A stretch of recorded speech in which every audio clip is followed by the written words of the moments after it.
Welcome to the Kingstonian, a podcast that profiles people who are passionate about what they do for a living, what organization they belong to, or the community they are a part of. Here is your host, Dave Cunningham. Thank you, Steve. Hello, everyone, and welcome to Season 6 of the Kingstonian Podcast.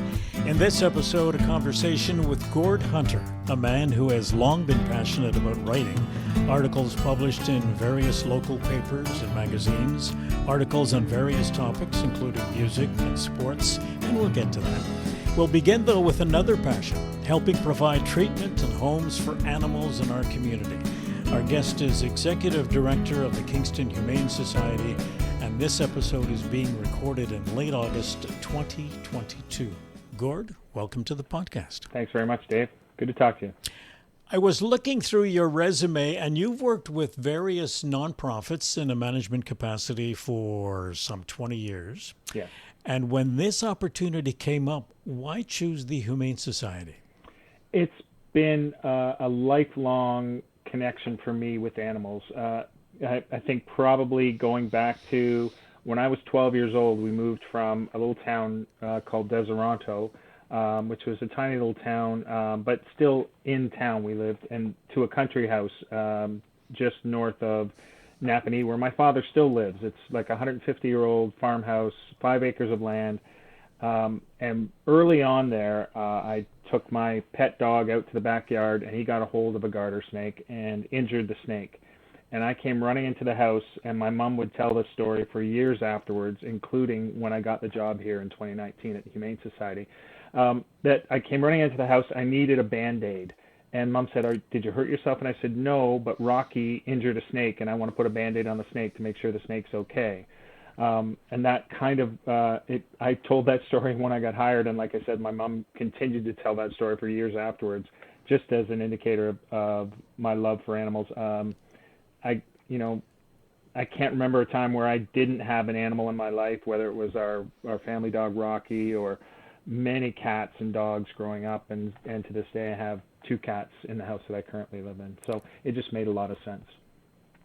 Now, I've heard this story before, but what I haven't heard is how the snake, did the snake recover, or how did it put up with the Band-Aid? Yeah, let's go with the snake did just fine. I really don't remember. I do remember going out and looking for it, and I couldn't find it, so I just assumed it slithered off and had a good life on its own, and probably shed the Band-Aid a little bit like it would shed its skin. But I have no idea, to be honest with you. A lot of people have had pets over the years, and I know I'll count myself as one of them. I've never been into a humane society. And for those of us, whether they live in Kingston or anywhere, and I assume that humane societies are reasonably similar from one town to the next, talk a little bit about the kinds of things that you do at the Humane Society. Give us a sense, a bit of a tour, if you will, Sure, of the Humane Society itself. Yeah, we are the community organization in Kingston that provides animal welfare. There are others, but we're certainly the largest, and so our job is pretty much, it runs the gamut from taking in stray animals, injured animals, providing direction for people who have wildlife. We can't care for wildlife, so we have a great partnership with Sandy Pines, and we almost have a hotline directly to Sandy Pines for all those people that come to us with injured wildlife or wildlife that they've found. So we take in stray animals, we take in animals that people can no longer handle. We also take in animals from animal welfare investigators who are investigating people who mistreat or abuse animals within a large area. They actually work from Toronto to Ottawa.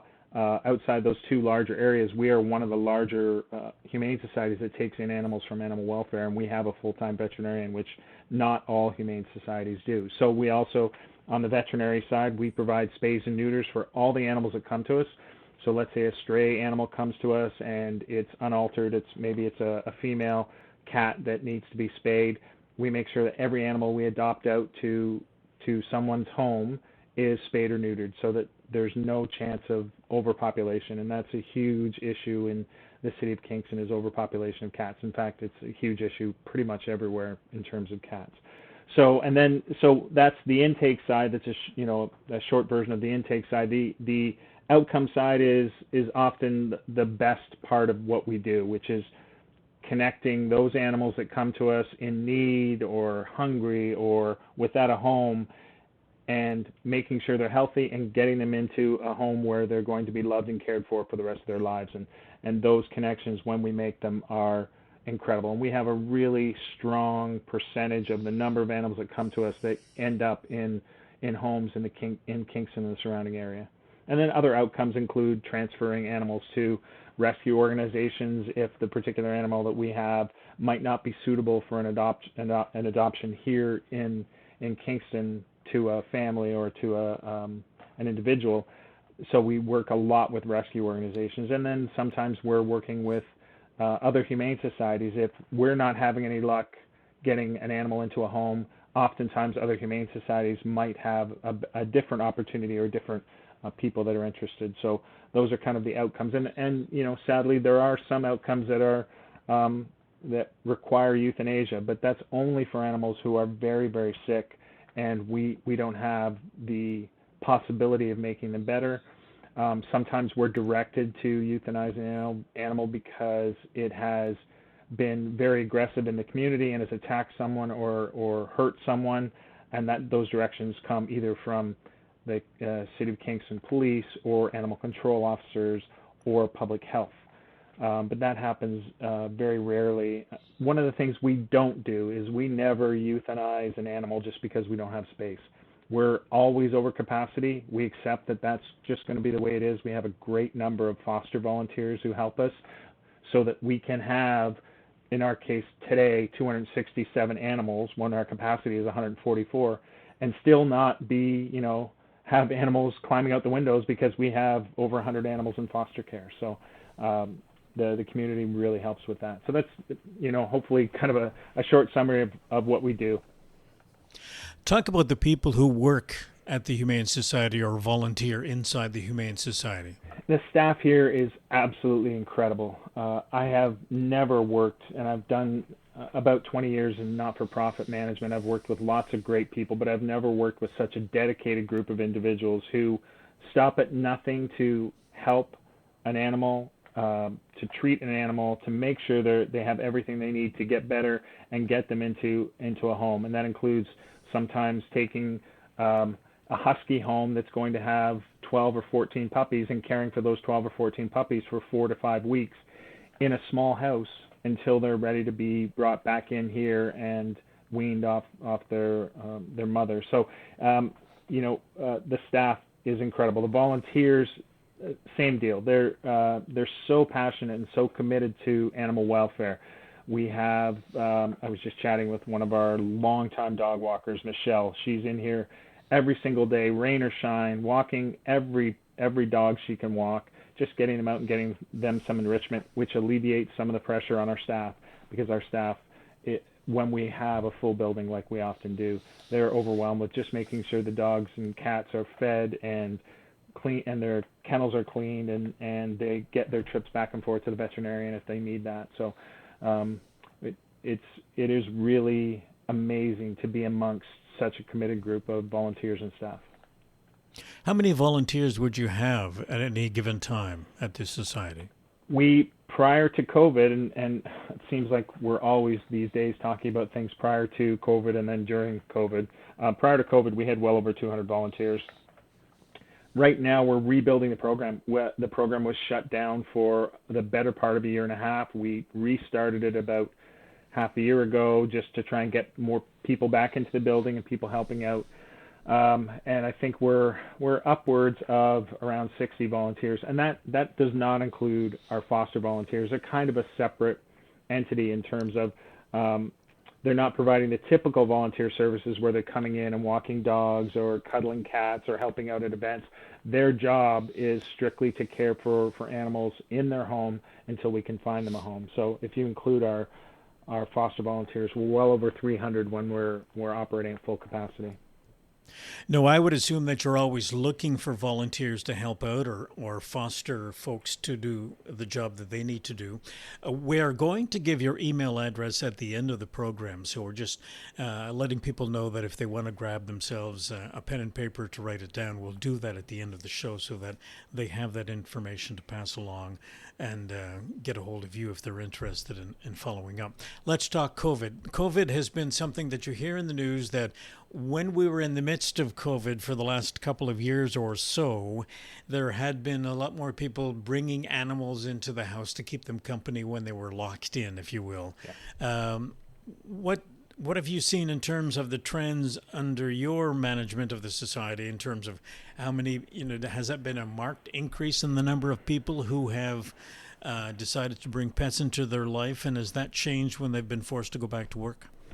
Yeah, so we haven't seen an uptick in terms of adoptions. Our adoption numbers run about 60%, which is about 5% above the provincial and federal average for number of animals that are taken in versus and getting them out into adoptable homes. But what we have seen is a number of people surrendering animals that they purchased or got from different sources during COVID and were not prepared to handle. As recently as this weekend, I had 2 phone calls from a local veterinary clinic with people who had purchased animals within the last year and were not prepared to pay veterinary bills and just were going to surrender them to us. So that is happening more and more, and it's also happening where people are just coming to us and saying, look, we didn't expect that, a husky was going to need 3 or 4 30-minute walks a day. We can't do that. You guys take them.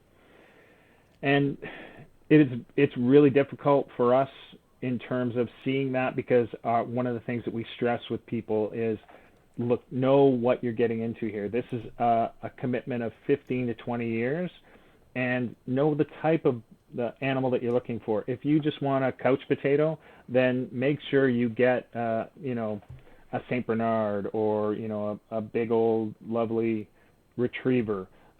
But if you get a Jack Russell Terrier or a Husky, don't expect them to just hang out and sit on the couch with you all day. They need activity and action, and they're a different type of dog. And that's for dogs. Cats are a little bit easier in terms of, most times, cats don't require walks.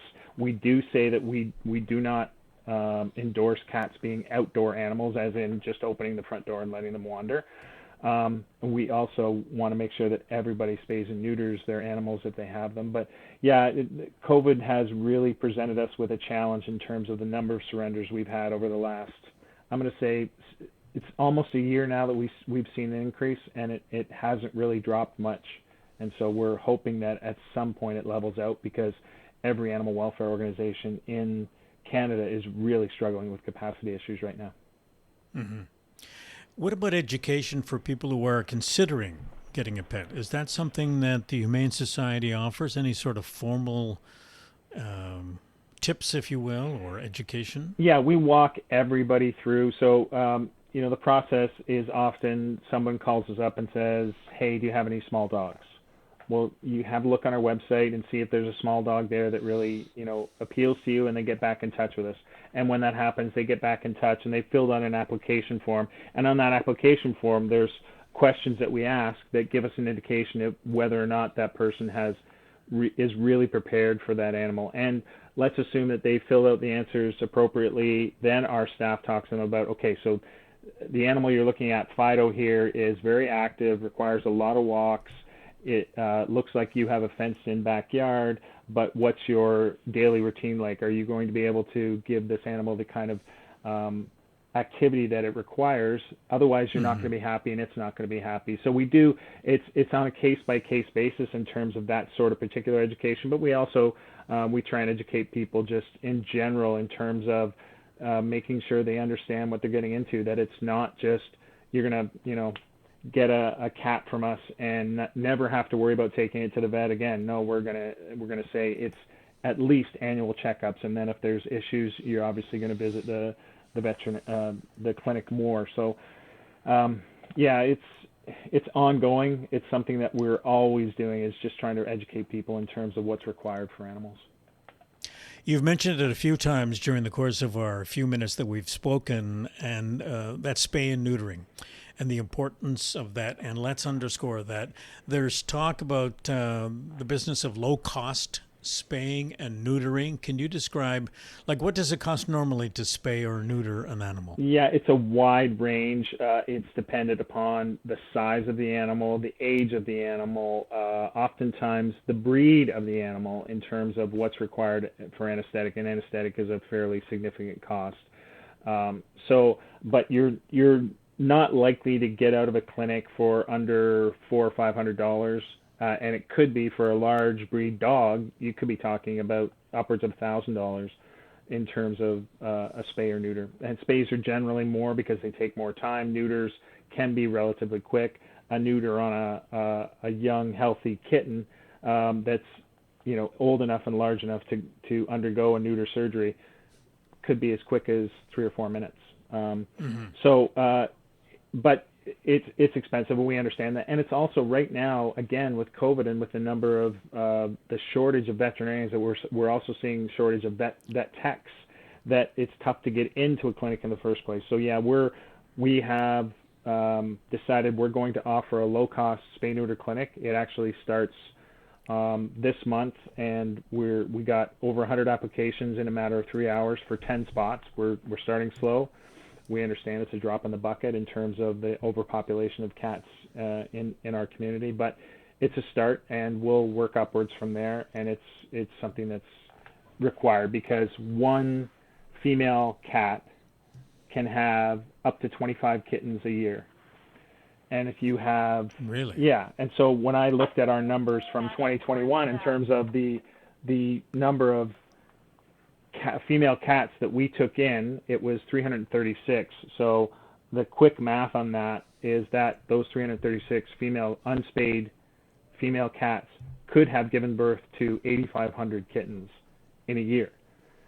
So it's exponential in terms of what could happen without appropriate spay and neuter clinics. And Kingston has never had one. We've had mobile units that come into town for a weekend or two, but we've never had any sort of spay-neuter clinic that's been regular. So that's what we're trying to do, and we're hoping that it will put a dent in the overpopulation of cats in the city.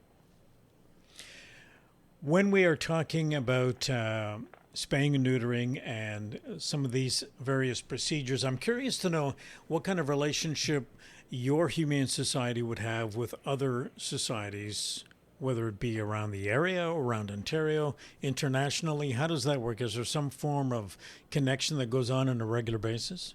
In Ontario, there's not really any sort of group that meets regularly, but we are always in touch with each other, whether it's, hey, we're overloaded with cats, do you have any space? Or we have this particular dog that we're struggling to handle. Do you have someone who can maybe work with it? We get transfers in from Northern Ontario, from some of the First Nations in Northern Ontario, where dogs run rampant, and they come through, oftentimes they come through the Toronto Humane Society, who have a much larger pool for resources and things like that. So we work with many of the provincial humane societies and SPCAs as well. Fundraising. I gather, obviously, you have to conduct fundraising to keep the doors open, to keep the services going that you're providing. What sorts of things does the Kingston Humane Society do with respect to fundraising?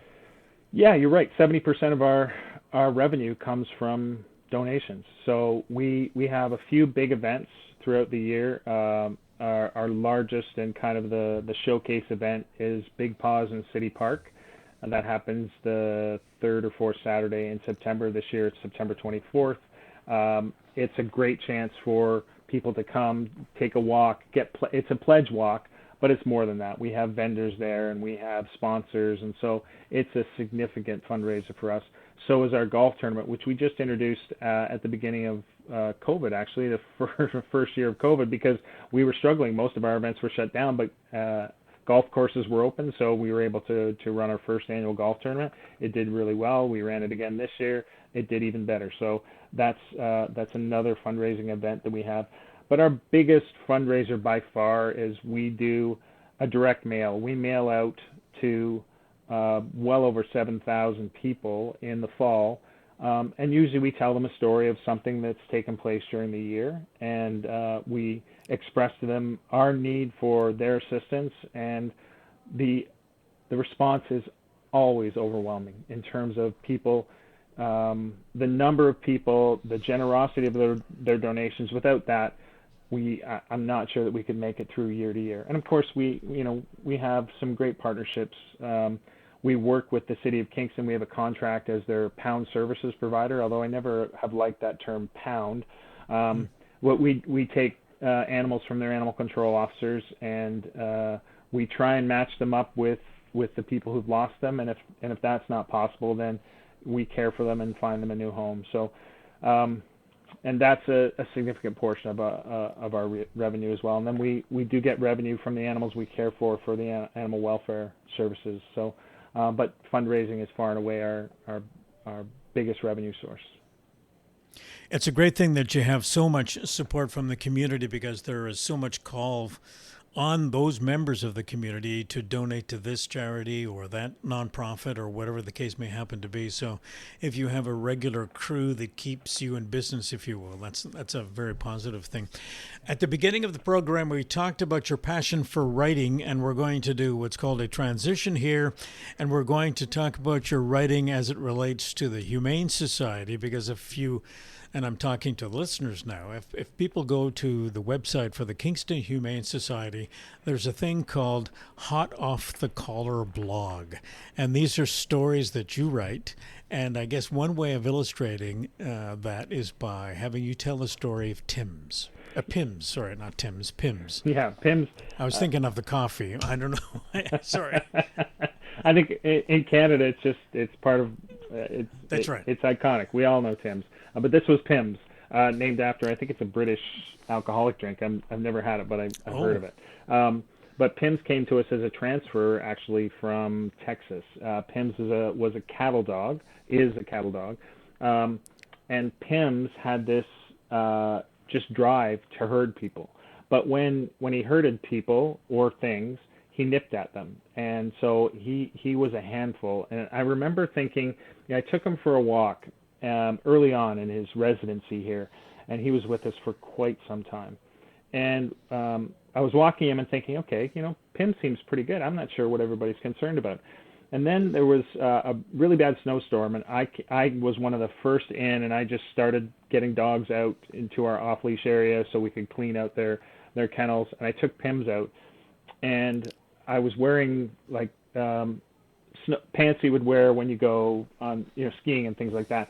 And he grabbed a hold of them and didn't let go, and was pulling pretty hard. And I'm thinking, okay, now I get what's going on with Pim. So we worked with him, and we worked very hard to try and find him a home. And it was very difficult. And there were times where we weren't sure we were going to be able to find him a home. And so the fact that we finally were able to find a place for him to go, just after, I think it was in the neighborhood, without looking at my notes, probably in the neighborhood of 9 months to 10 months that he was with us. Closing in on a year, I know that. And the fact that we finally found him a home, and he is thriving in that home. We get updates from the folks who adopted him, and he just is absolutely loving life. He's living his best life. But it was a long, involved process, and that happens every once in a while, where we have an animal that stays with us longer than we want, and we know the best place for them to be is in a home, but we also know that each one of us is doing our very best to try and find those animals a home. When we talk about a dog that herds, I'm thinking of a border collie. Yeah. A smaller dog, right? So this dog isn't a smaller dog. No. What kind of breed is it? Pim's the particular cattle dog breed, and he was probably a bit of a cross. I believe it was an Australian cattle dog, if I'm not mistaken, but a larger dog for sure, and quite, I would say he probably went about 70 pounds, 65, 70 pounds, and he was all muscle. He was, if he didn't want to move, you weren't moving him. Mm-hmm. So when he nips, he nips. Yeah, and he wasn't. There was never any concern that he was going to like attack someone. But when he would nip you, he could tear your clothing pretty easily. In fact, we had a couple of staff members who had torn pants, and they often wear scrubs when they're working here, torn scrubs just from Pim's kind of nipping at the back of their legs to try and get them to move where he wanted them to move. Now, the writing of these stories, is this something that was in place before you got to the Humane Society, or did you introduce the blog? No, the blog was new. It was something I wanted to, part of what I wanted to really get rolling with when I started with the Humane Society was a level of transparency. I wanted to talk to people about the day-to-day things, the things that we see, the things that maybe people don't get a chance to hear about. You hear about a lot of happy tale stories. I adopted this dog, I rescued this cat, but you don't hear about the day-to-day things that maybe the staff deals with, or some of those things that we deal with that that can be difficult or emotional, and I know that's important to people, and it really makes a connection with people, because when you tell those stories, you inevitably have people who have experienced something similar, and it's always when you're dealing with something like animal welfare, and you see some of the things that we see, you think, I can't imagine anybody else has ever seen this before, but inevitably people have, and they've dealt with it, and oftentimes these stories have a positive outcome, and when they don't have a positive outcome, I've told those stories too, because I think that's really important as well, to understand that we're not successful with every single animal we get here, but we endeavor to be successful with every single animal we get here. So our efforts sometimes do not come out the way we want, but there's no lack of effort for sure. Mm-hmm. On your resume, you label yourself as a freelance writer, and I don't know if that's something you continue to do aside from the blog. Do you still write stories? I have my own blog as well on my own web page, and often those stories are music and sports related. Those are my kind of my two hobbies, my two passions outside of animal welfare. And I've also done writing for many local magazines and newspapers in the Kingston area as well, and a couple, at least one in the UK. That was a music-based one as well. I haven't really been active. There's not a whole lot of extra time, as you can imagine. But I do. It's one of the things I really enjoy. And when I'm feeling tense or anxious or emotional, if I can sit down at a keyboard and pound that story out and tell a story to people, it often really helps to relieve the tension or the emotion, and again, that connection that you can make with people through words. When they read it and they say, you know what, I've gone through something similar to that, it makes you feel like you're not as alone sometimes. In conversations I've had with singer-songwriters, it's the same sort of thing. It's not that they want to record a song because they want to sell 1 million copies of it. It's they have something in their head that they want to get out, and this is the outlet for them to get it out. Now, if we go back to a couple of those things that you mentioned, your favorite sports story that you have written that you can recall, one that had a particular impact on you, or somebody else for that matter. That's a really good question, Dave. I think probably I was lucky enough. I grew up playing minor hockey in Napanee, and we always played against Kingston. And I remember playing against Doug Gilmour. He was a defenseman in those days, but still the best hockey player on the ice. Later on, when Doug had retired from the Toronto Maple Leafs and taken over as the coach of the Kingston Frontenacs, the local junior hockey team here, I had a chance to interview him and do a story that ended up being the cover story for our local magazine, Kingston Life. And that was a thrill, first of all. But my favorite part of that story was hearing Doug tell a story about how, as a 16-year-old, maybe 15-year-old, he was playing in Belleville, and his dad had gone to see him play. And he was 15, couldn't drive, but his dad sent him down to the car, and he ended up thinking his dad had somehow found his way home, so he had the keys, so he drove his car home. And when he got home to Kingston, long before cell phones or anything like that, his mom was saying, hey, your dad's still in Belleville, you got to go back to Belleville and pick him up. And when he went back to Belleville to pick him up, he couldn't find him, assumed that somehow in between the drive from Kingston to Belleville, which is about an hour long, He'd found his way home, drove back to Kingston, only to find out that no, his dad was still there, having post-game drinks and stories with the local coach of the Belleville hockey team. So it was a third trip back before he was able to get his dad home. And he wasn't stopped along the way. He was not stopped once. With a badge. No. What about music? Oh, I've been lucky enough to work in the music industry as a tour manager, currently as a manager for local singer Miss Emily and for a singer in New York State, Joe Durso. And Joe's become a really good friend.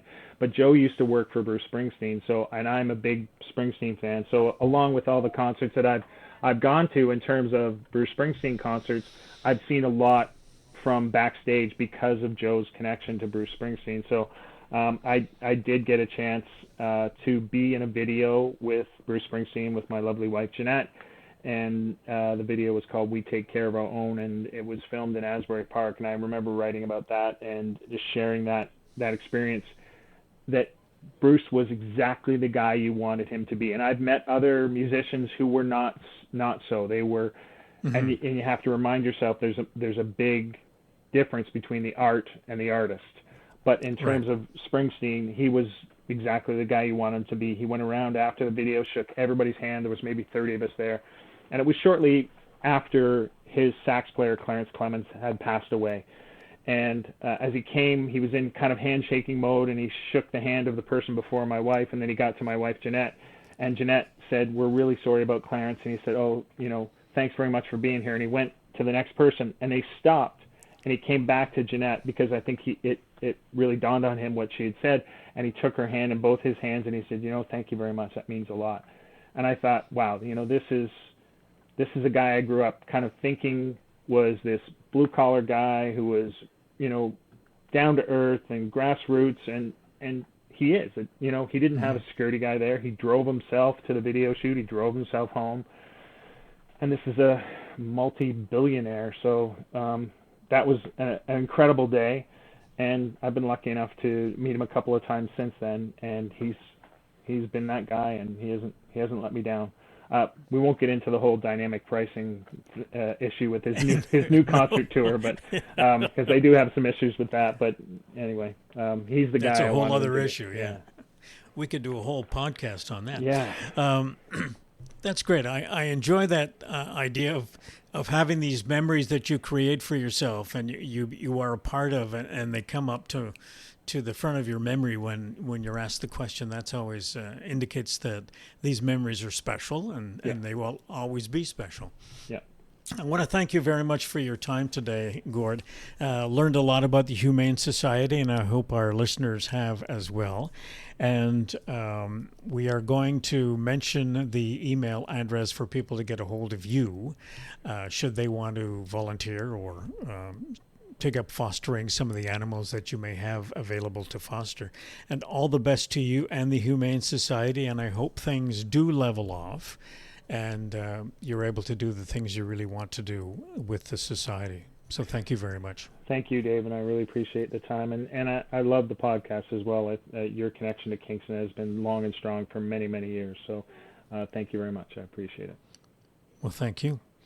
Our guest in this episode was Gord Hunter. And if you'd like more information on supporting animals in our community, send him an email, and here's the address, gord@kingstonhumanesociety.ca. And Kingston Humane Society is all one word. Simple email address, gord@kingstonhumanesociety.ca. Hope you enjoy the conversation. The theme music for the podcast is Stasis Oasis, written and performed by Kingston musician Tim Aylesworth. If you have any questions, comments, or suggestions about any of the episodes, please send a note to the Kingstonian Podcast at gmail.com. For details on upcoming guests, follow us on Facebook. The Kingstonian Podcast is hosted by Dave Cunningham and produced in Kingston, Ontario, Canada.